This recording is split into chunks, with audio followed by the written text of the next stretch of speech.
అందరికీ హాయ్ అండి. Welcome back to my channel. ఈరోజు రెసిపీ చూసారు కదా, రాగి పిండితో కొబ్బరి లడ్డూలు.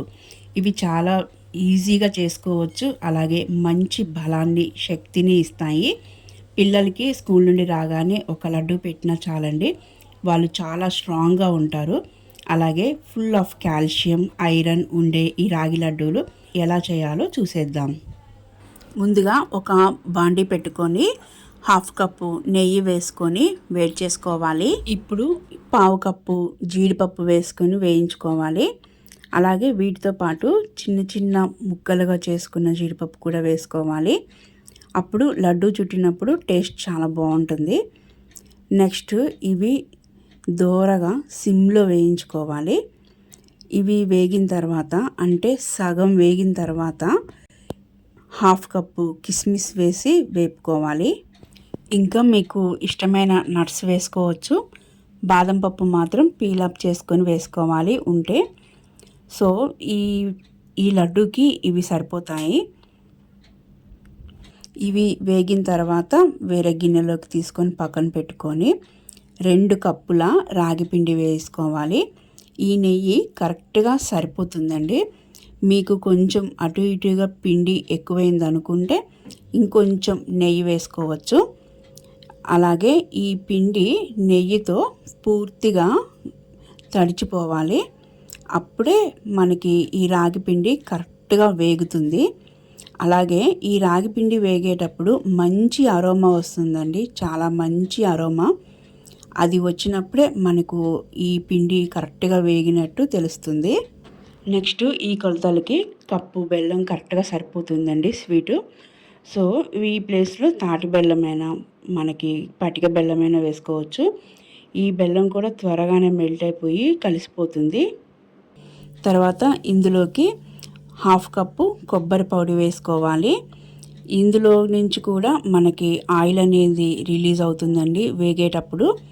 నెక్స్ట్ ఇందులోకి వేయించుకున్న నట్స్ కూడా వేసి చక్కగా ఒక 3-4 మినిట్స్ వేపితే సరిపోతుంది. ఊరికినే వేగిపోతుంది అండి ఇది.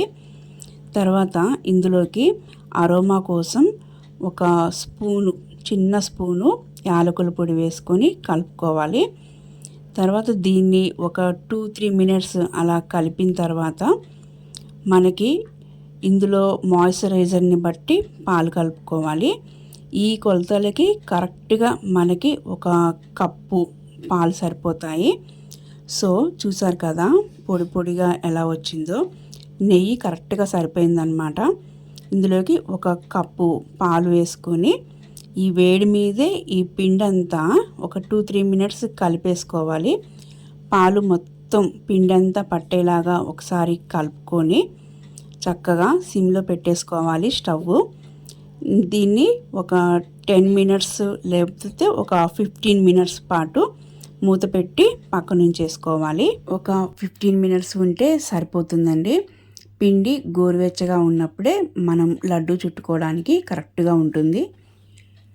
సో వీటిని లడ్డూలుగా మనకు నచ్చిన సైజులో చేసుకొని ఈ కొబ్బరి పొడిలో ఒకసారి ఈ బాల్స్ని డిప్ చేసుకోవాలి. ఇలా డిప్ చేసుకుంటే మంచి అథెంటిక్ టేస్ట్లో చాలా చాలా బాగుంటాయి. ఈ విధంగా రెడీ చేసుకున్న లడ్డూలన్నింటినీ కొబ్బరి పొడిలో డిప్ చేసుకోవాలి.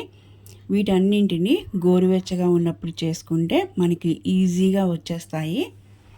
అలాగే వీటన్నింటినీ ఒక గిన్నెలోకి తీసుకున్న తర్వాత మిగిలిన కొబ్బరి పొడిని ఈ లడ్డూలపై చల్లేసుకోవాలి. అందువల్ల కొబ్బరిలో ఉన్న యూజెస్ కూడా మనకు వస్తాయి. అలాగే ఈ లడ్డూల్ని మీరు చేసుకుంటారు కదా, చాలా చాలా అథెంటిక్ టేస్ట్తో ఉన్న ఈ లడ్డూలు చేసుకోవడం చాలా ఈజీ కదా. సో నా వీడియో మీకు నచ్చినట్లయితే please like, share and subscribe. ఇంకో రెసిపీతో మళ్ళీ కలుద్దాం. Thank you for watching.